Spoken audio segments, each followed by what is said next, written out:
give everybody a minute to get in.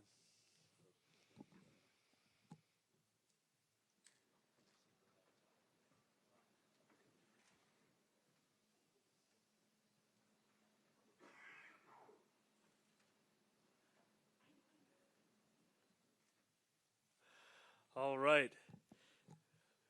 Good morning, New York City. This is the calm before the storm. Either late tomorrow evening or early Sunday morning, we are going to see snow start to begin to fall across our city. It will fall and then fall some more. And the forecasts don't always get it right, but what is being predicted right now, whether it's a foot of snow or even a little bit more, would be one of the biggest snowfalls that our city has seen in years. We haven't seen a foot of snowfall in quick succession since nearly 5 years ago. This weekend is going to be cold, it is going to be windy, and above all else, it is going to be a weekend where your city is prepared. Across every single level of government, we are working together to ensure that our streets are being kept clear, that New Yorkers are safeguarded, and that the most vulnerable among us are being connected with shelter. At 6 a.m. this morning, the sanitation department began brining our highways and major roadways. And for those unfamiliar, brining is a process where a salt and water solution is sprayed, making it much harder for snow to stick and for ice to form. Tomorrow, as the storm nears, we're going to see thousands of DSNY collection trucks and agency partners transformed into the nation's largest snow fighting operation. This is an operation that I trust with every ounce of my being in being the ones that will deliver us the exact kind of city response we need to see this weekend. We are going to see more than 2,000 of those sanitation workers begin 12-hour shifts starting tomorrow evening. They will salt as soon as we see the first snowflakes hit the ground with 700 salt spreaders, and then as soon as we see 2 inches of snow accumulate, we're going to see 2,200 plows activate across the city.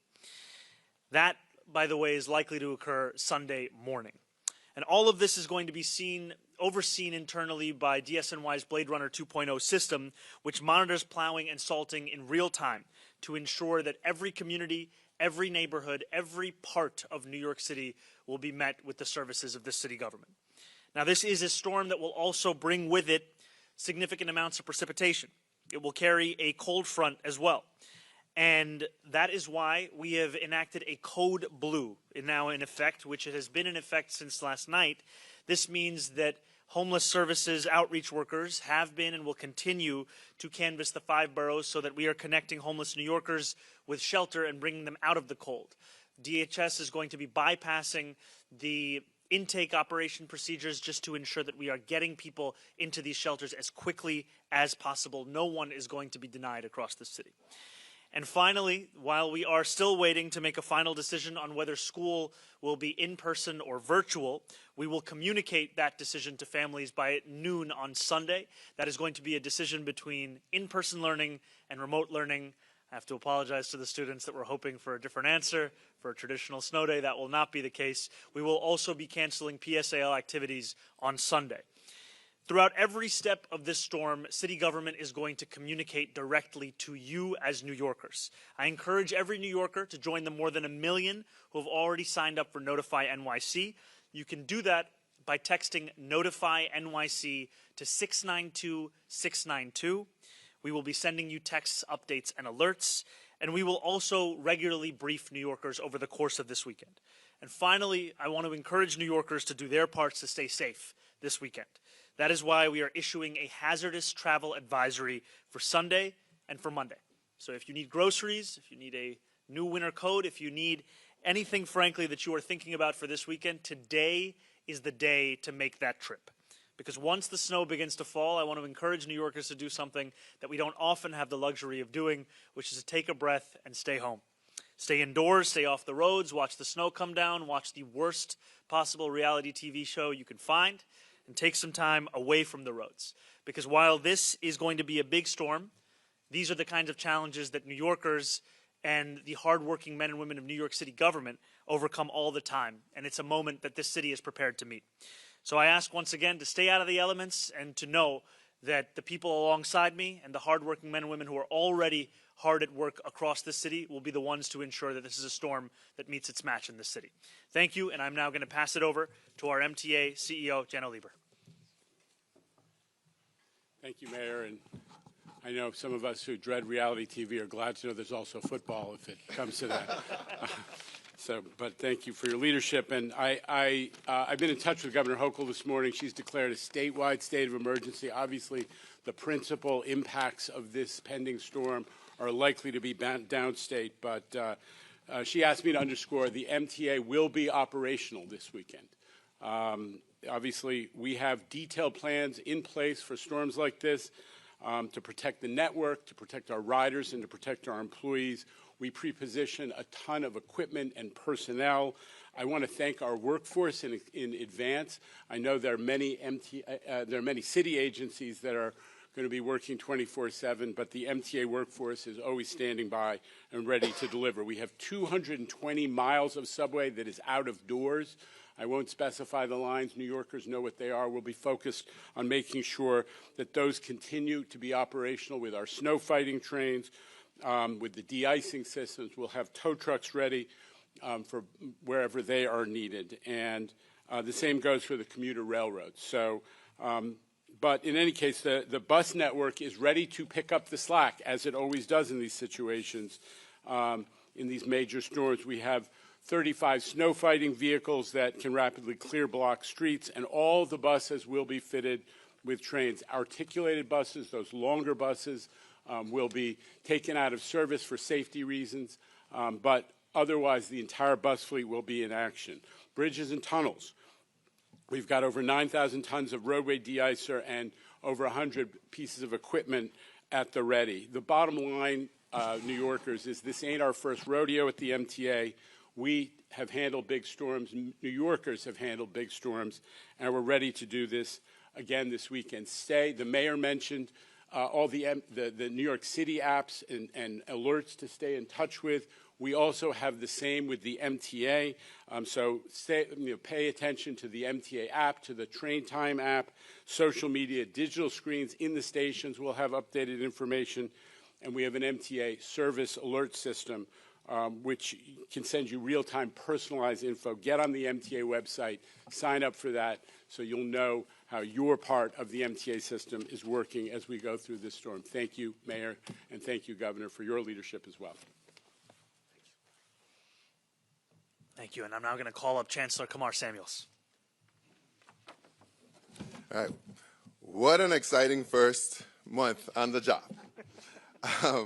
But even though this is a new role for me, as a teacher, principal, superintendent, it was always my delight to make sure we were making the best decisions on behalf of our young people.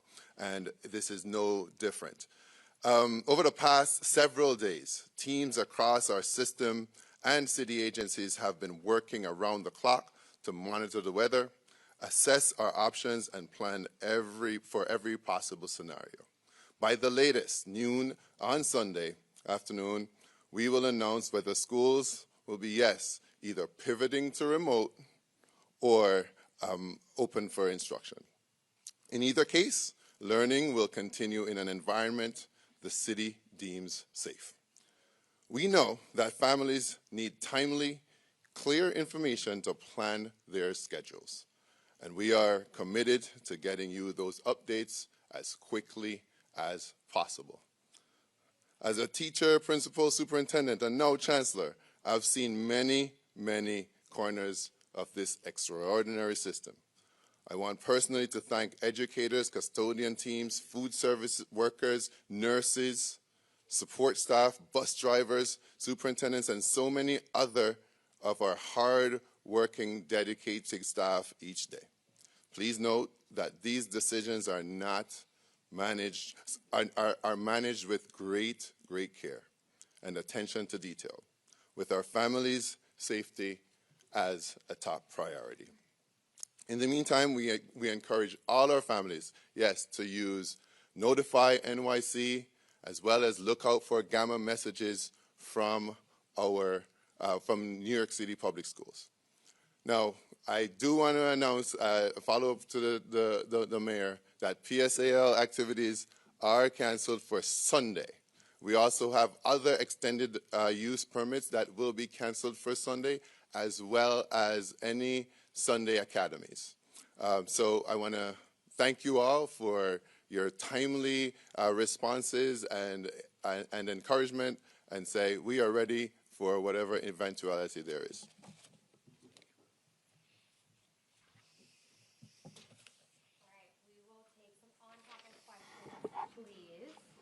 All right, we'll start with Katie. Go ahead. Oh, hi, Mayor Mamdani. Hey, how's it going, Katie? And for the Chancellor, the last time that schools went full remote, it was a disaster, for lack of a better term. I've spoken to parents and teachers. The only guidance they've received is bring your devices home and we'll let you know by noon Sunday what's going to happen. What have you and the city schools done to prepare both students, teachers, and administrators to ensure that Monday isn't a disaster for the successful remote school day? I think the first thing is preparing in advance, and I think one of the issues that many students, teachers, and parents faced last time around was the inability for the system to handle the amount of people who were logging on all at once. And so I've been heartened by the work that our incredible Chancellor and all those of the DOE have done to stress test the system in advance. So yes, on Sunday by 12 p.m. we will let parents, teachers, and students know whether the day will be in person or remote, but we are preparing for the possibility of remote such that we do not repeat those mistakes of the past. Chancellor, if you want to add anything. Yeah. So I was a superintendent when the day you're talking about, that day will live in infamy. I will say that very clearly, I want to say very clearly, we have prepared in numerous ways for what might be a pivot to remote for next week. And we've stress tested the system both in person with students logging in, and as well we've had simulations. So we are prepared now, and we've increased the capacity to make sure that we can house as many students as possible on that day. So we now have the capacity of having 1 million students logging at the same time within 60 seconds. We now have that. And then secondly, we've also talked to parents and families about logging in early on Sunday so you can get prepared and used to the system, and then also having a staggered schedule on Monday to make sure, absolutely sure that we are prepared and have the capacity. So I'm very, very confident after having worked with so many of our partners to make sure that this is going to be successful in the login process. When was the last time you did a test? The most recent test was in December. Question about the weather for both the mayor and maybe Commissioner Isbell can weigh in on this as well. What concerns you the most about this storm now that we've seen there is sleet, possibly freezing rain, icing, and extreme cold involved in it? What are you most worried about when it comes to this storm? I think the thing that would worry me is if we find New Yorkers going about their lives as if there was no storm. And we want to encourage everyone to stay home. We want to encourage everyone that if there's a trip you need to take, if there's a person you need to see, do that today, do that tomorrow. But on Sunday, that is a day that we encourage everyone to stay home. Now, we are preparing for a range of potential snowfall, right? We're seeing the estimates now around 8 to 9 inches, let's say at the very least. It climbs up to potentially about a foot, if not a little bit more. What heartens me, frankly, is that in the work and in the meetings that I've been having with the incredible leadership that we have here is the knowledge of what the hardworking men and women of city government are already doing. So I'll give you this example. Brining the highways and major roadways. That's not just critical in preparing for the storm, but also in ensuring that once the storm has passed, that we can return back to the city as it was. This is when we're talking about the salting of the streets, when we're talking about the snowplow. I mean, the city has procured 700 million pounds of salt in advance of this storm to be prepared for this. So I feel quite confident in the abilities of those around me and in those who work for this city. And frankly, I'm thankful for their work, because what we're talking about is work that began at 6 a.m. today. What we're talking about is work that's going to be 12-hour shifts. It's going to be round the clock from a number of different agencies. But Commissioner, I don't know if you want to add anything. Sure. Yeah, thank you, Mr. Mayor. You know, as the mayor was saying, I think a big concern is what people do with their time on Sunday. You know, it's not only important for their safety that they stay home, it also enables our sanitation workers and crews to do their work clearing roads. It's also really important that if there are emergency crews that need to move around the city, that they can do that easily.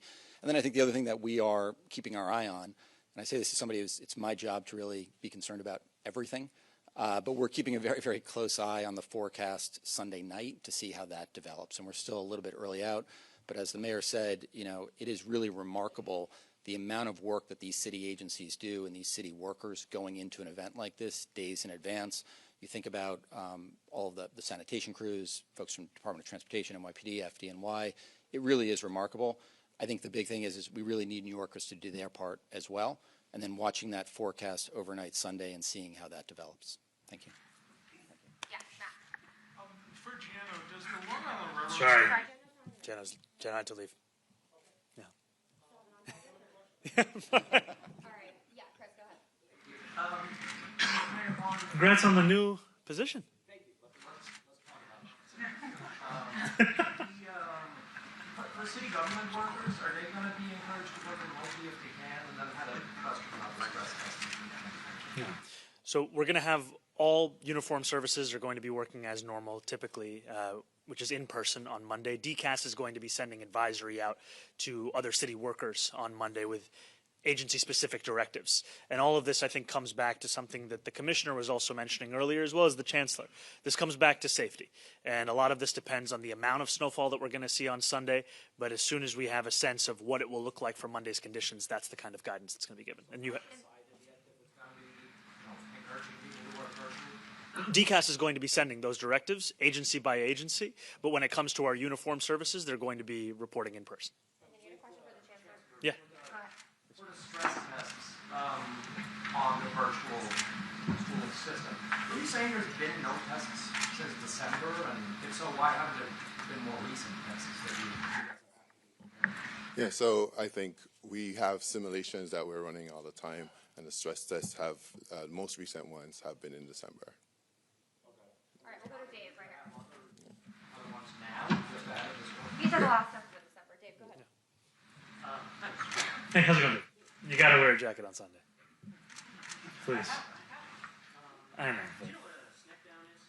A snack down? Snack down. To be honest with you, I don't know what a snack down is. Yeah. So when you have a storm, a snowstorm, snowfall comes and it forms kind of a curve extension over snow and everything. And a lot of people say this is an opportunity to, when you see these, to say, I know where you're going. how much space we're wasting, not extending curves, things like that.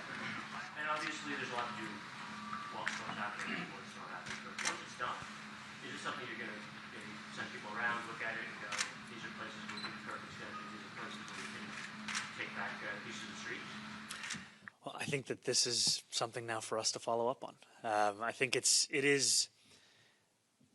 We are always looking to meet the challenge of this moment and also looking to build out the city that we deserve in the medium and the long term. And I think that one part of your question is also about street safety. And I think that is a critical directive that we have for our DOT is how do we make our streets the envy of the world. And I look forward to any of the medium and long-term lessons we can learn from this weekend about street design beyond just the question of meeting the snows. Thank you. Hey, how's it going? No worries. As for yourself, where will you be on Sunday logistically? How will you be monitoring the storm and the city's response to it? So I'm going to spend a portion of Sunday out with city workers to make sure that we are getting a full sense of both what is being done, but also communicating directly to New Yorkers. And I think this is just another opportunity to say that, we are going to share this message, whether it's through the television channel that a New Yorker turns to, whether it's through the radio that they're listening to, but also we encourage everyone to sign up for Notify NYC. We have about, I think it's 1.3, 1.4 million New Yorkers who are currently signed up. We want to get that number up so everybody gets those updates. And then my job is to make clear that this is a city that's prepared, and then to keep in close contact with not only the leaders that you've already heard from, but also my deputy mayor, who is really not only running the entire operations, but is staying close at hand with any of the updates. Marcia, go ahead. Marcia. Mr. Mayor, I wonder if I could ask you a question. Historically, mayors have been judged by how they handle snow. And I wondered if you've looked at the mistakes made by some of your predecessors. You've seen any pitfalls you'd like to avoid and how it's going to affect how you handle this snowstorm and how you want to be judged by New Yorkers afterwards. I think one of the key directives that I've both given myself as well as the team around me is that we will over-communicate with New Yorkers. We are going to tell you at every instance when we have new information about this storm what it is. So initially, I'll give you an example. The forecast, it said it could be as little as 3 inches of snow. It said it could be as much as 16 inches. Now we're seeing that forecast start to narrow a little bit. Now we're seeing the minimum number closer to about 8 or 9 inches. We're seeing the maximum number still be a little over a foot.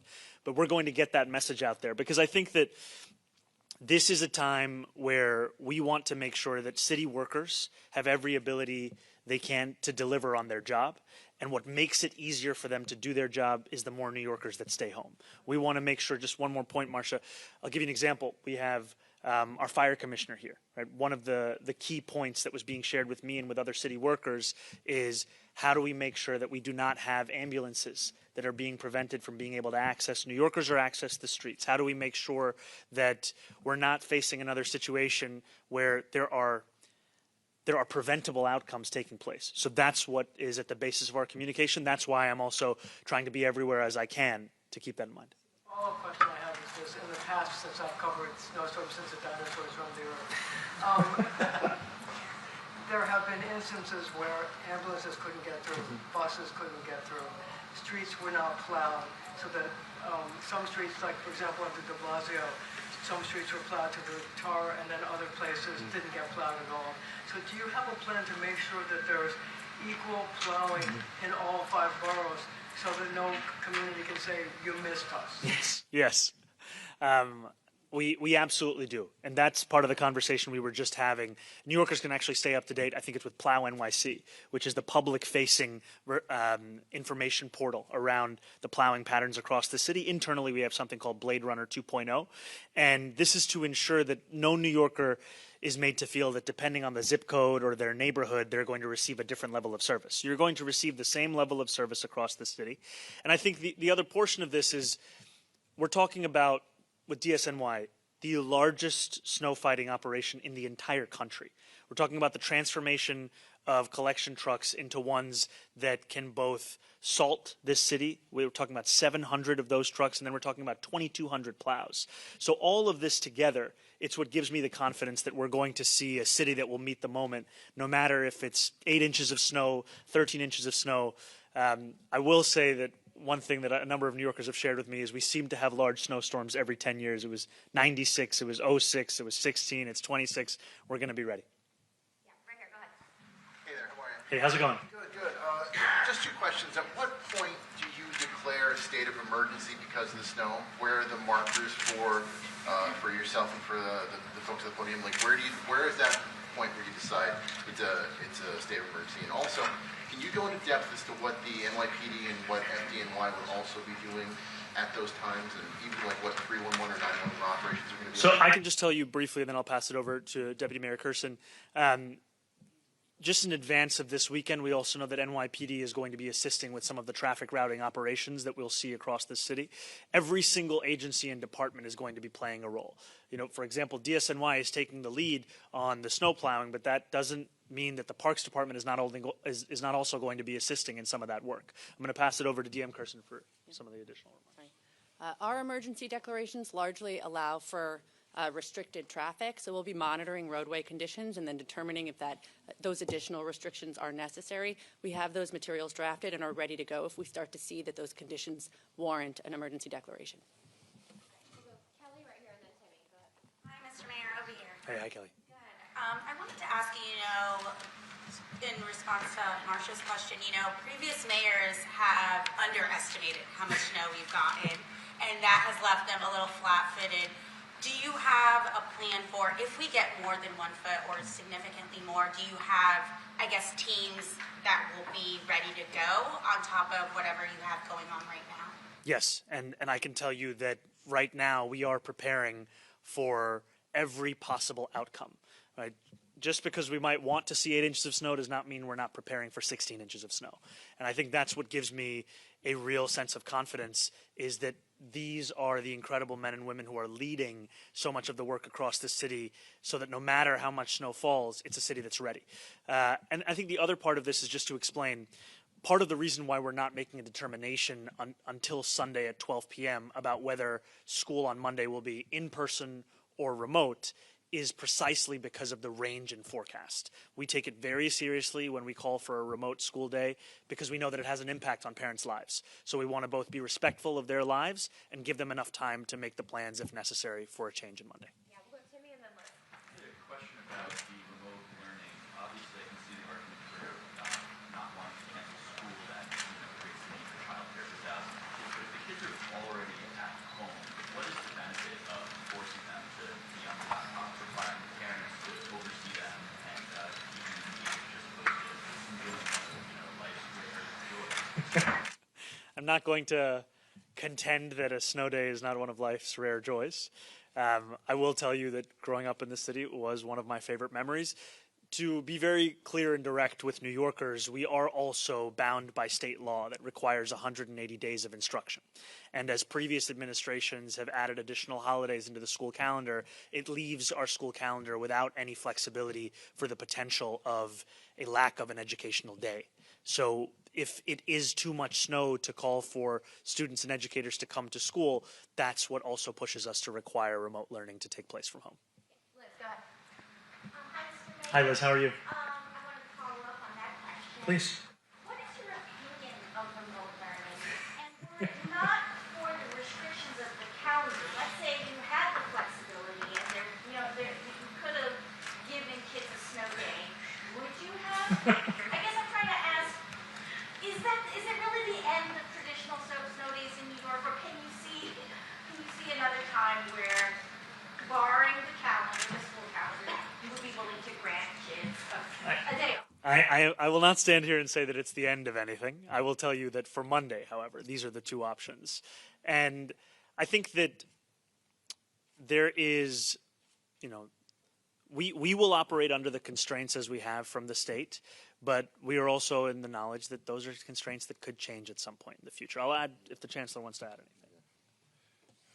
Well, you don't have to look too far to realize the mayor is a lot more fun than I am, right? And so, for me, I think it's very, very clear that, given the constraints that we have with the state, and given the new life and the new era that we're in, there are benefits to remote learning. And I might offer that folks might begin to think about this as reimagining what the snow day looks like. No one is asking kids to be on a device for 6 hours and 20 minutes, right? And so we have to be flexible in our approach. Some learning will be synchronous, some will be asynchronous. You can still have your hot chocolate, you can still go out and enjoy the snow, but we really want to make sure that, especially since the pandemic, our children have missed more school than they did before, and we want to make sure that instruction continues even when it's disrupted by weather, or attempted to be disrupted by weather patterns. All right, we've got time for one more. Hannah, go ahead. I know Jenna's not here, but I'm wondering, is there a certain amount of snow in which, the MTA has prepped you that there will be significant delays, no doubt? Is there a threshold in the amount of snow, 8 inches? What we've heard from the MTA is that they're prepared for any potential eventuality across the spectrum of snowfall that we've been briefed on. And I think that that is something that, whether it's the trains, whether it's the buses, we are talking about a system that can handle this and a system that is prepared. Thank you. Thank you guys so much. All right, let's take one more and then we have to go. Go ahead. What does the capacity look like given the cold blue right now? I mean, is there enough space in shelters to safely house people who are going to be taken in from the cold? So what does that look like? Absolutely. There is enough capacity for homeless New Yorkers, and I want to say thank you to the city workers at our Department of Homeless Services who have been doing the work of actively canvassing homeless New Yorkers wherever they may be across New York City to get them into, whether it's single unit beds or stabilization beds. And the most important thing is getting homeless New Yorkers off the streets, out of the cold, into shelter. And that's why, as we've been briefed, we are seeing DHS saying, the standard operating procedures of intake and all the different forms and procedures we have to go through, those are being put aside for a moment of a code blue. Because right now, we're not just talking about snowfall, we're talking about cold. And these are things that if left together without any kind of a city response, the consequences could be significant. And so what we want to do is keep every single New Yorker safe. That includes homeless New Yorkers. Thank you for your question. Well,